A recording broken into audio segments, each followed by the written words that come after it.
سیدنا داتا گنج بخش حجویری رحمت اللہ علیہ، جو انہوں نے کشف المحجوب میں اپنا لکھا، سنی بھی ہیں حنفی بھی ہیں، وہ روحانیت کی پارلیمنٹ کے وزیر اعظم، اگر حکومت ان کی کشف المحجوب کے مطابق ان کے دربار کا نظام نہیں چلا سکتی تو داتا کا اوقاف داتا کے مسلک والوں کو دے دیا جائے، یا تو داتا کا اوقاف ہمارے سپرد کرو، یا پھر داتا گنج بخش کی مسجد کا خطیب امام سے لے کر پاپوش پہ بیٹھنے والے تک وہ بھرتی ہوگا جو کشف المحجوب کے عقیدے پہ دستخط کرے گا، وہ بھرتی ہوگا جو کشف المحجوب کے عقیدے پہ دستخط کرے گا، وہ بھرتی ہوگا جو کشف المحجوب کے عقیدے پہ دستخط کرے گا۔ یہ ہیں عقائد داتا گنج بخش۔ تنظیم المدارس کے نصاب میں عقائد نسبی کے ساتھ عقائد گنج بخش کو شامل کیا جائے، اور حکومت، ادارے، اوقاف، یہ لکھا ہے میں نے، لکھا ہے کشف المحجوب سے، لکھا ہے 100% ذمہ داری سے، کوئی ایک حرف بھی غلط ہوا ذمہ دار ہوں، یہ لکھا ہے میں نے، لکھا ہے کشف المحجوب سے، لکھا ہے 100% ذمہ داری سے، کوئی ایک حرف بھی غلط ہوا ذمہ دار ہوں۔ لیکن اب داتا کے کسی عہدے پر وہ بیٹھے گا جو یہ پیپر پاس کرے گا۔ کشف المحجوب جو بابا جی ہمارے لہرایا کرتے تھے، کہتے ہیں جی وہ خواجہ نظام الدین اولیاء کہتے ہیں جس کا کوئی پیر نہیں ہے نا، وہ یہ کتاب پڑھ لے، اسے اپنا مرشد مل جائے گا۔ اس کتاب کے اندر وہ گستاخیاں لکھی ہوئی ہیں کہ جو دیوبندیوں کے بزرگوں کی گستاخیوں کو بھی شرمندہ کر دیں۔ خاص حالت میں تھے تو انہوں نے تو پہلے کلمہ صحیح والا سنا ہے، اور پھر اسی حالت میں انہوں نے مرید کر لیا، ٹن حالت میں۔ یہ کہہ رہے ہیں خاص حالت میں تھے، ٹن حالت میں ہو جاتا ہے ان سے مرید بھی، جبکہ چاچی فارغ ہوئی ہے۔ ہاں، چاچی کا نکاح ٹوٹ گیا ہے کیونکہ کلمہ پڑھا ہے نا۔ آپ کو تو کہتے ہیں نا، کوئی لکھ کے جرمنی چلا جائے نا پولیٹیکل اسائلم کے لیے قادیانی، اور اندر سے ایمان بھی ہو تب بھی قادیانی ہو جاتا ہے، تو تواڈے بابے نہیں ہوندے۔ ختم نبوت کا کام صرف اس پلیٹ فارم سے ہو سکتا ہے، جس کے کسی بابے نے کوئی کام نہیں ڈالا ہوا۔ آپ لوگ تو پوری زندگی بابوں سے منہ چھپاتے رہیں گے۔ آپ لوگوں کا حال یہ ہے کہ لوگ اپنی اولاد کے کرتوت کی وجہ سے منہ چھپاتے ہیں نا، آپ لوگ وہ روحانی اولادیں ہو کہ جو اپنے بابوں کے کرتوتوں کی وجہ سے منہ چھپاتے پھرتے ہو۔ کوئی جگہ نہیں ان کو مل رہی بھاگنے کی۔ کل تک تو تم لوگ ہمیں کہتے تھے کہ با خدا دیوانہ باش، با محمد ہوشیار، دیوانگی اور شتیہات اور بونگیاں اور مجذوبیت اور کلندریاں یہ صرف اللہ کے لیے ہوتی ہیں، اور بڑے فخر سے کہتے تھے جی منصور الحاج نے انا الحق کہا تھا، انا محمد کہتا نا وہ، ہم اسے کافر کہتے کیونکہ رسول اللہ کے لیے دیوانگی نہیں ہے۔ تو سرکار یہ سب کچھ تو رسول اللہ کی شان میں گستاخیاں آپ کے بابوں نے کی ہوئی ہیں، یا چلیں ایک ٹن حسن زن رکھ لیتے ہیں، کتابوں میں ہوئی ہوئی ہیں، پھر کتابیں چھاپنے والے، ہاں ان کے ترجمے کرنے والے، ان کے اوپر شرعی حکم چاہیے، اور جس نے غلطی ہائی لائٹ کی اس کے لیے ایوارڈ چاہیے، بلکہ مہمان خصوصی سے بنائے اگلی ختم نبوت کانفرنس میں، ہاں کہ یہ ہے ختم نبوت کا اصل مجاہد، جس نے یہ پرواہ نہیں کی ہے کہ غلام احمد قادیانی دجال کام ڈال رہا ہے یا چشتی رسول اللہ والا کام ڈال رہا ہے یا اشرف علی رسول اللہ والا کام ڈال رہا ہے۔ اس نے تو آ کے امت کو صحیح بات بتائی ہے، اور امت کو یہ نعرہ دیا ہے کہ نبی کے جیسا ہے ہی کوئی نہیں، بابے تے شے ہی کوئی نہیں۔ یہ 5 حوالے میں نے دیے جی، ٹائم قیامت تک جے تہاڈی آنے والی نسلیں چ کوئی جم پوے نا، یہ جواب دے، بول وہی جو حق ہے، ٹائم قیامت تک ہے۔ کشف المحجوب جو بابا جی ہمارے لہرایا کرتے تھے، کہتے ہیں جی وہ خواجہ نظام الدین اولیاء کہتے ہیں جس کا کوئی پیر نہیں ہے نا، وہ یہ کتاب پڑھ لے، اسے اپنا مرشد مل جائے گا۔ اس کتاب کے اندر وہ گستاخیاں لکھی ہوئی ہیں کہ جو دیوبندیوں کے بزرگوں کی گستاخیوں کو بھی شرمندہ کر دیں۔ صحف اور شکر کا چیپٹر کھولیں، جس میں جنید بغدادی کا صحف اور بایزید بستامی یعنی یزید ابا جی، ہاں جی، مرید امام جعفر دا نا ابا یزید، واہ واہ واہ، اسی آج نہ رکھنے سے تیار نہیں ہیں. ٹھیک ہے جی, ہم تو معاویہ نام رکھنے کے لیے تیار نہیں ہیں, تم لوگوں نے کنیت رکھی ہوئی ہے ابو یزید, ناسبیوں والے کام. تو وہ یزید ابا جی ان کا سکر ثابت کرتے ہوئے اور صاحب ثابت کرتے ہوئے جنید بغدادی کا ٹیمپرڈ فارم میں جو تورات ہے اس کے واقعے کو انہوں نے کوٹ کیا. وہ پوری تفصیل تورات میں آتی, نعوذ باللہ, کہ حضرت داؤد علیہ السلام ایک دفعہ چھت پہ چڑھے, انہوں نے اپنے صحابی کی بیوی کو نہاتے ہوئے دیکھ لیا, انہیں پسند آئی. اس صحابی کا نام تھا اوریا, یہ اوریا مقبول جان وہی والا نام ہے اوریا, اور انہوں نے اسے جنگ میں قتل کروا کے اس کی عورت کے ساتھ شادی کر لی, نعوذ باللہ. اور اس سے انہوں نے کنکلوڈ کیا کہ حضرت داؤد نے یہ جان بوجھ کے کیا تھا, وہ پوری ہوش میں تھے.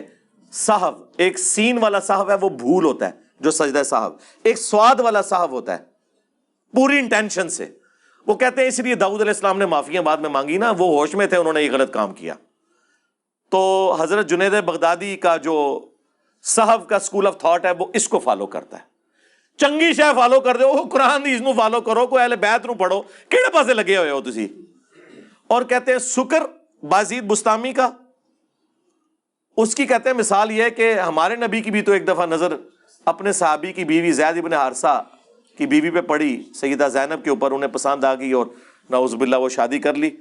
تو رسول اللہ حالت سکر میں تھے, یعنی ہوش میں نہیں تھے ان کے بقول, اس لیے اللہ نے ان پہ گرفت نہیں کی ہے. تو یہ بازید بستامی بھی جو ارشادات فرماتے رہتے ہیں نا, ان کے اوپر گرفت نہیں ہوگی کیونکہ وہ سکر کی حالت میں ہوتے ہیں. اور یہ بازید بستامی کا سکر نبی علیہ السلام کے اوپر ایک جھوٹ باندھ کے, ایک جعلی واقعہ, خود ان کے پیر کرم شاہ صاحب الازہری نے ضیاء القرآن تفسیر میں لکھا ہے کہ یہ کافروں نے یہ والا واقعہ ہماری کتابوں میں ڈالا ہے رسول اللہ کو بدنام کرنے کے لیے صلی اللہ علیہ وآلہ وسلم. لیکن وہی پیر کرم شاہ صاحب کشف المحجوب کا مقدمہ لکھ رہے ہیں, ایک ٹکٹ میں دو مزے. بغیر پڑھے لکھا تو کیوں لکھا, اور پڑھ کے لکھا تو کیوں نہیں بتایا کہ یہ گستاخانہ کتاب ہے. کدھر جاؤ گے؟ ہم نے بند گلی میں انہیں داخل کر کے آگے وہ جس طرح ذوالقرنین بادشاہ نے وہ دیوار چڑھا دی تھی نا یاجوج ماجوج کے آگے, ان کے آگے دیوار چڑھا دی ہے. کدھر جائیں گے؟ یہ دیوار اب بھی ہٹ سکتی ہے. صدق کے دل سے کلمہ پڑھ کے اپنے ایمان کا اظہار کریں اور بزرگوں سے اعلان برات کریں, ٹھیک ہے, اور ہمارے ساتھ مل کے یہ نعرہ لگائیں کہ نبی کے جیسا ہے ہی کوئی نہیں, بابے تے شے ہی کوئی نہیں. یہ نعرہ لگائیں, انشاءاللہ سب کچھ معاف ہو جائے گا, میں گارنٹی دیتا ہوں آپ کو انشاءاللہ تعالی. تو یہ صاحب اور سکر کی بحثوں میں انہوں نے یہ گستاخی کی اس شخصیت کے بارے میں, اللہ, جن کے بارے میں قرآن کہہ رہا ہے ما ضل صاحبکم وما غوا, تمہارے نبی نہ کبھی بہکے ہیں نہ کبھی بے راہ چلے ہیں. جن کے بارے میں بخاری مسلم میں حدیث کہ نبی صلی اللہ علیہ وآلہ وسلم میں کنواری لڑکیوں سے زیادہ شرم و حیا تھی. ان کے بارے میں یہ بات کر رہے ہیں.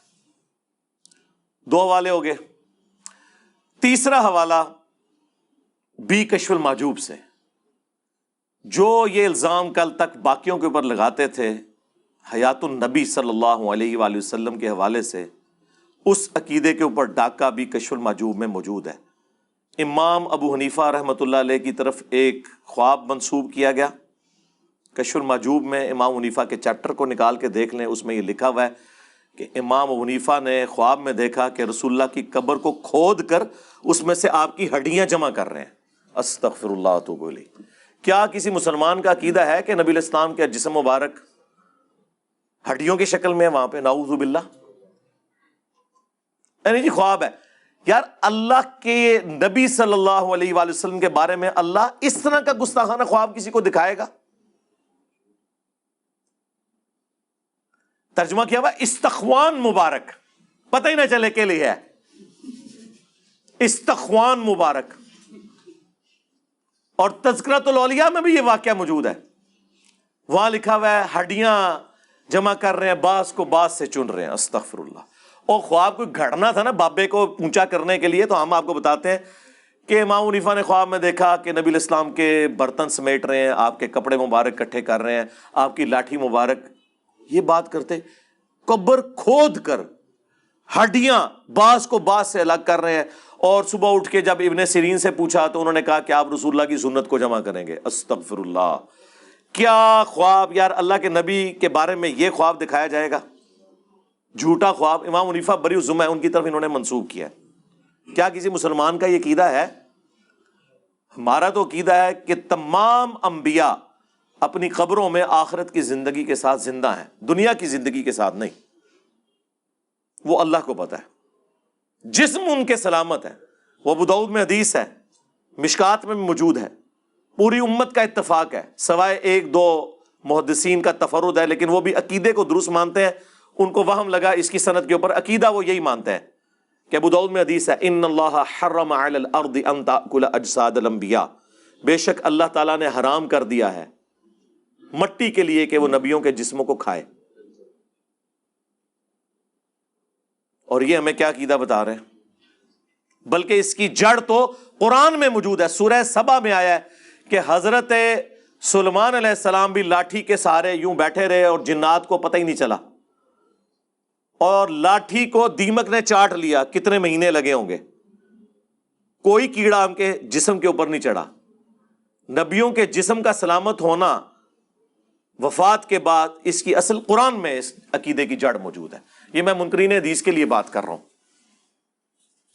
کہ اس کی اصل قرآن میں موجود ہے سلیمان علیہ السلام کے بارے میں.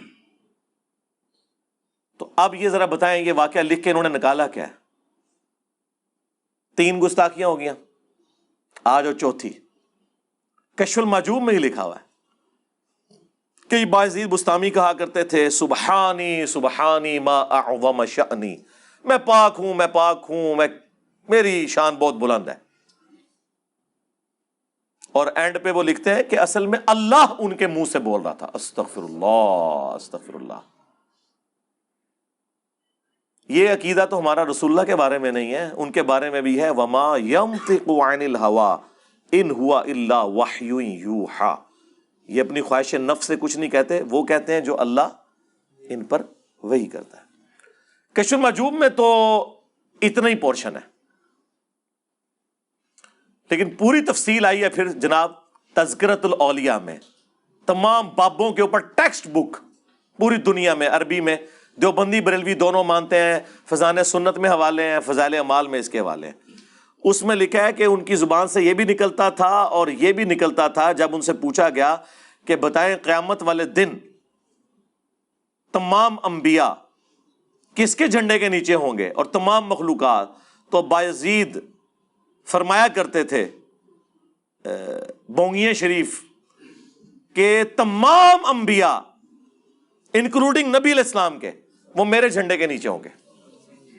اور ساتھ اس پہ ہو سکتا ہے وام لگ جاتا، پھر انہوں نے بولا لوائی اعظم من لوائی محمد، میرا جھنڈا محمد کے جھنڈے سے بھی بڑا ہوگا قیامت کے دن. لعنت ایسے عقیدے کے اوپر، ایسی کتابیں چھاپنے والوں پر، ایسی باتیں کرنے والوں کے دفاع کرنے والوں کے اوپر. اللہ تعالیٰ ان کا اشر انہی کے ساتھ کرے. ہاں جی، جو ہمارے نبی کے مقابلے پہ ان لوگوں کو کھڑا کرتے ہیں، وہ تواڈے بامبیاں نو کھنگڑ نہیں دینا کسی نے. اور وہ بھی تذکرۃ الاولیاء کا جو مصنف ہے نا فرید الدین اتار، جسے تاتاریوں نے مار دیا تھا، جو نگاہیں مار کے سب کچھ کرتے تھے، تاتاریوں نے وڈ کے رکھ چڑھا ہے. بڑے بڑے بزرگاں دی مٹی پلیتی تھی جی تاتاریوں نے، بڑے بزرگاں دی. وہ کہتے ہیں کہ اصل میں ان کے منہ سے اللہ بول رہا ہوتا تھا، جو یہ کہتے تھے نا میں بہت پاک ہوں، میری شان بلند ہے اور میرا جھنڈا محمد کے جھنڈے سے بڑا ہوگا. تو اللہ کا جھنڈا تو محمد کے جھنڈے سے بڑا ہی ہوگا نا. اللہ کا جھنڈا ہے ہی نبی علیہ السلام کے ہاتھوں میں ہے. کیا قیامت کے دن 2 جھنڈے ہوں گے؟ ٹھیک ہے. یہ بایزید بستامی صاحب ارشاد فرماتے ہیں، دعویٰ ہے امام جعفر کے مرید، وہ بھی قبر پہ جا کے مرنے کے کئی سال بعد پیدا ہوئے ہیں. ان کا امام ہے ابو یزید بستامی اور ہمارا امام ہے ابو الحسین مسلم بن حجاج القشیری. دونوں 261 ہجری میں فوت ہوئے ہیں، ایک ہی سن میں. بابوں کے امام بھی اور کتابوں کے امام بھی اور اماموں کے امام بھی.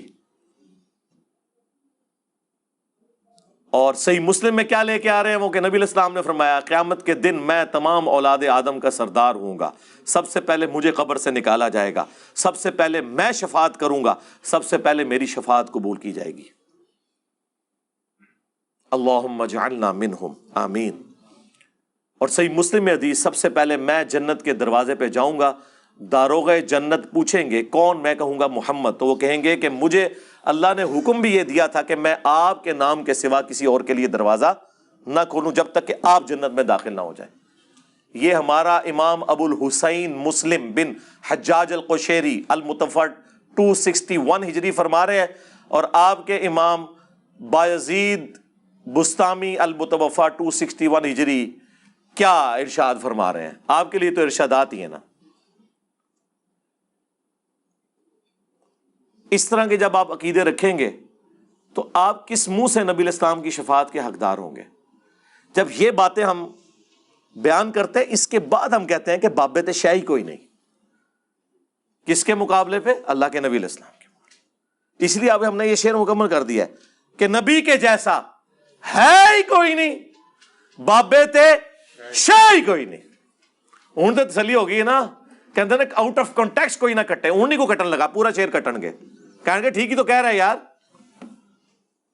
آپ لوگ تو کہتے تھے گھوڑے کے قدموں کے خاپت کے کہانیاں بنائی ہیں سن نے، کوئی گوشت کتب ابدال نہیں پہنچ سکتا۔ ہم تو نبی علیہ السلام کے مقابلے میں بات کر رہے ہیں، آپ تو گھوڑوں کی بات کرتے تھے، ہم تو الحمدللہ دلائل کے ساتھ ایک مقدمہ آپ کے سامنے رکھ رہے ہیں الحمدللہ۔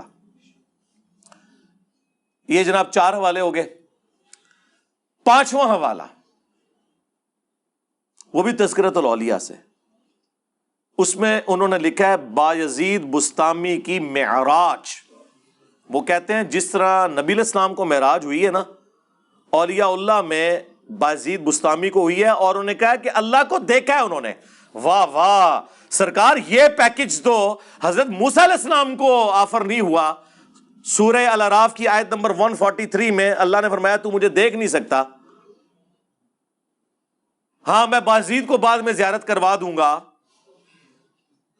تم لوگ موسیٰ علیہ السلام سے بھی اوپر کر رہے ہو اپنے بابوں کو، اور وہ کوئی عام پیغمبر نہیں ہے۔ سورۃ الاحزاب میں، سورہ الشورى میں 5 اولو العزم پیغمبر آئے ہیں، محمد رسول اللہ صلی اللہ علیہ وآلہ وسلم، ابراہیم خلیل اللہ علیہ السلام، عیسیٰ روح اللہ علیہ السلام، موسیٰ کلیم اللہ علیہ السلام، اور نوح علیہ السلام۔ یہ 5 اولو العزم پیغمبر ہیں جو باقی تمام پیغمبروں سے افضل ہیں۔ ان کو تو اللہ فرما رہا ہے تو مجھے دیکھ نہیں سکتا اس دنیا میں، آخرت میں تو زیارت ہو سکتی ہے دنیا میں۔ اور یہ کہہ رہے ہیں بازید نے جو ہے وہ شب معراج، ایک تو معراج کی، دوسرا اللہ تعالیٰ کو دیکھا۔ اور اس سے بڑی بونگی پتہ کیا لکھی ہوئی ہے اس میں؟ ہمارے نزدیک تو ہمیں تو اس سے کوئی غرض نہیں ہے، ان کے لیے وہ بونگی بن جائے گی۔ انہوں نے لکھا ہے کہ جنید بغدادی فرماتے ہیں کہ جو مقام جبرائیل علیہ السلام کا فرشتوں میں ہے وہی اولیاء اللہ میں بازید بستامی کا ہے، یعنی وہ فرشتوں کے سردار ہیں اور یہ اولیاء کے سردار، یعنی شیخ عبد القادر جیلانی فارغ ظاہر ہے، اور عبد القادر جیلانی تو بازید کے آلموسٹ کوئی 200 سال بعد آئے ہیں، 200-250 سال بعد، تو وہ اس پوسٹ پہ آ کے بیٹھ ہی سکتے۔ جبرائیل نے معزول تو نہیں ہونا نا، تو یا بازید بستامی معزول ہو چکے ہیں، اور فرما رہا کون ہے؟ جنید بغدادی۔ جنید بغدادی خود شیخ عبد القادر جیلانی کے پردادا پیر ہیں۔ شیخ عبد القادر جیلانی کا جو سلسلہ ہے نا بیعت کا، وہ جنیدی سلسلہ ہے، وہ تو خود جنید بغدادی کے مریدوں کے مرید ہیں، اور وہ کہہ رہے ہیں کہ ہمارا سردار وہ ہے، تو پھر شیخ عبد القادر جیلانی تے شاہی کوئی نہیں۔ ہوں فیصلہ کرو کہ کدے نہ پورا کرنا ہے۔ ہم تو یہ مانتے ہیں کہ اولیاء اللہ کے سردار ہیں ابو بکر، عمر، عثمان اور علی رضی اللہ عنہم اجمعین وعلیہم السلام اجمعین۔ ٹھیک ہے، آپ آپس میں جو فیصلہ کرنا ہے وہ کرتے رہیں، ہمارا کوئی لینا دینا نہیں۔ یہ 5 حوالے میں نے دیے ہیں جی، ٹائم قیامت تک جے تہاڈی آنے والی نسلیں کوئی جم پوے نا یہ جواب دے، بول وہی جو حق ہے، ٹائم قیامت تک ہے۔ اینڈ پہ میں اسے کنکلوڈ کرتا ہوں جو ان کے پاس بونگیوں کے دفاع کے لیے وہ کہتے ہیں جی وہ دیکھیں بزرگوں کی شتیہات ہیں، وہ جی ایک حدیث ہے نا جی مسلم شریف میں، جی کون سی حدیث؟ اب وہ مسلم شریف کی حدیث کا اس سے کوئی لینا دینا ہی نہیں ہے، وہ مشکات میں بھی موجود ہے. نبی صلی اللہ علیہ وآلہ وسلم نے ایک گنہگار شخص کی توبہ کا حال بیان کیا ایک مثال سے کہ ایک شخص سفر پر نکلا، ریگستان کے سفر پر، اس کا سارا ساز و سامان اونٹ پر لدا ہوا تھا. تھوڑی دیر کے لیے آرام کے لیے رکا تو اس کا اونٹ وہاں سے بھاگ گیا. اٹھا تو پریشان ہوا، ریگستان کے سفر میں اونٹ غائب تو آپ کی زندگی گئی، کیونکہ کئی میل تک پانی نہیں ملے گا. وہ بیٹھ کر موت کا انتظار کرنا شروع ہو گیا. اچانک وہ اونٹ واپس آ گیا. وہ اتنا خوش ہوا کہ اس نے کہنا تو یہ تھا کہ اے اللہ میں تیرا بندہ، تو میرا رب. اس کی خوشی کی وجہ سے زبان لڑکھڑا گئی اور اس کی زبان سے غلطی سے نکل گیا اے اللہ تو میرا بندہ میں تیرا رب. اور آگے الفاظ ہیں جو یہ نہیں پڑھتے، من شدت الفرح، خوشی کی شدت کی وجہ سے زبان لڑکھڑا گئی. یہ نہیں کہ بیٹا پڑھ چشتی رسول اللہ، یا بیٹا جو تو نے اشرلی رسول اللہ پڑھا خواب میں اور اس کے بعد دیداری میں، بڑی تسلی ہے اس میں تیرے لیے، بیٹا ٹینشن نہیں لینی. اس واقعے کا اس سے کوئی لینا دینا ہے؟ اور اس سے وہ کہتے ہیں بزرگوں نے بھی جو کہہ دیا تو وہ بھی اس میں خاص حالت میں تھے. خاص حالت میں تھے تو انہوں نے تو پہلے کلمہ صحیح والا سنا ہے اور پھر اسی حالت میں انہوں نے مرید کر لیا ٹن حالت میں. یہ کہہ رہے ہیں خاص حالت میں تھے، ٹن حالت میں ہو جاتا ہے ان سے مرید بھی. جبکہ چاچی فارغ ہوئی ہے، ہاں چاچی کا نکاح ٹوٹ گیا ہے کیونکہ کلمہ پڑھا ہے نا. آپ کو تو کہتے ہیں نا کوئی لکھ کے جرمنی چلا جائے نا پولیٹیکل اسائلم کے لیے قادیانی اور اندر سے ایمان بھی ہو تب بھی قادیانی ہو جاتا ہے. تو تواڈے بابے نہیں ہوندے. ختم نبوت کا کام صرف اس پلیٹ فارم سے ہو سکتا ہے جس کے کسی بابے نے کوئی کام نہیں ڈالا ہوا. آپ لوگ تو پوری زندگی بابوں سے منہ چھپاتے رہیں گے. آپ لوگوں کا حال یہ ہے کہ لوگ اپنی اولاد کے کرتوت کی وجہ سے منہ چھپاتے ہیں نا. آپ لوگ وہ روحانی اولادیں ہو کہ جو اپنے بابوں کے کرتوتوں کی وجہ سے منہ چھپاتے پھرتے ہو. کوئی جگہ نہیں ان کو مل رہی بھاگنے کی. اس سے وہ ایک پلی لیتے تھے. یا پھر ان کے پاس آخری حال یہ ہے، وہ کہتے ہیں دیکھیں جی ایک حدیث ہے جی بخاری شریف میں، وہ تعلیقاً امام بخاری نے مولا علی کا قول نقل کیا ہے. جب سیدنا عمر نے ایک پاگل شخص کے خلاف حد قائم کی تھی تو مولا علی نے انہیں روکا کہ اس کے اوپر حد قائم نہیں ہوتی. اور مولا علی نے فرمایا کہ 3 لوگ ہیں جن سے اللہ تعالیٰ نے قلم اٹھا لیا ہے. ایک پاگل شخص جب تک کہ ہوش میں نہ آ جائے، دوسرا سویا ہوا شخص جب تک کہ جاگ نہ جائے، تیسرا نابالغ جب تک کہ وہ بالغ نہ ہو جائے. اور یہ حدیث مرفوع بھی ہے نبی علیہ السلام سے سنن ابن ماجہ میں. تو کہتے ہیں دیکھیں نا پاگل شخص سے قلم شریعت کا اٹھا ہوا ہے تو پاگل کا ہونا پھر انہوں مجذوب کلندر کبھی کوئی نام سیدھی طرح کو پاگل تو ہم ٹھیک ہے.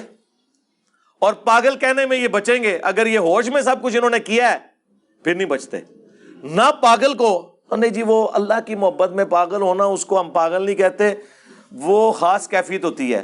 ہم کہتے ہیں رکو ذرا صبر کرو، کل تک تو تم لوگ ہمیں کہتے تھے کہ با خدا دیوانہ باش، با محمد ہوشیار، دیوانگی اور شتیہات اور بونگیاں اور مجذوبیت اور کلندریاں یہ صرف اللہ کے لیے ہوتی ہیں. اور بڑے فخر سے کہتے تھے جی منصور الحاج نے انا الحق کہا تھا، انا محمد کہتا نا وہ ہم اسے کافر کہتے کیونکہ رسول اللہ کے لیے دیوانگی نہیں ہے. تو سرکار یہ سب کچھ تو رسول اللہ کی شان میں گستاخیاں آپ کے بابوں نے کی ہوئی ہیں. یا چلیں 1 ٹن اس نے زن رکھ لیتے ہیں، کتابوں میں ہوئی ہوئی ہیں، پھر کتابیں چھاپنے والے، ہاں ان کے ترجمے کرنے والے، ان کے اوپر شرعی حکم چاہیے. اور جس نے غلطی ہائی لائٹ کی اس کے لیے ایوارڈ چاہیے. بلکہ مہمان خصوصی سے بنائے اگلی ختم نبوت کانفرنس میں، ہاں کہ یہ ہے ختم نبوت کا اصل مجاہد جس نے یہ پرواہ نہیں کی ہے کہ غلام احمد قادیانی دجال کام ڈال رہا ہے یا چشتی رسول اللہ والا کام ڈال رہا ہے یا اشرف رسول اللہ والا کام ڈال رہا ہے. اس نے تو آ کے امت کو صحیح بات بتائی ہے اور امت کو یہ نعرہ دیا ہے کہ نبی کے جیسا ہے ہی کوئی نہیں، بابے تے شے ہی کوئی نہیں. صلو علی محمد وآل محمد، اللہم صلی علی محمد وعلی آل محمد واصحاب محمد وازواج محمد وامت محمد اجمعین الی یوم الدین، آمین.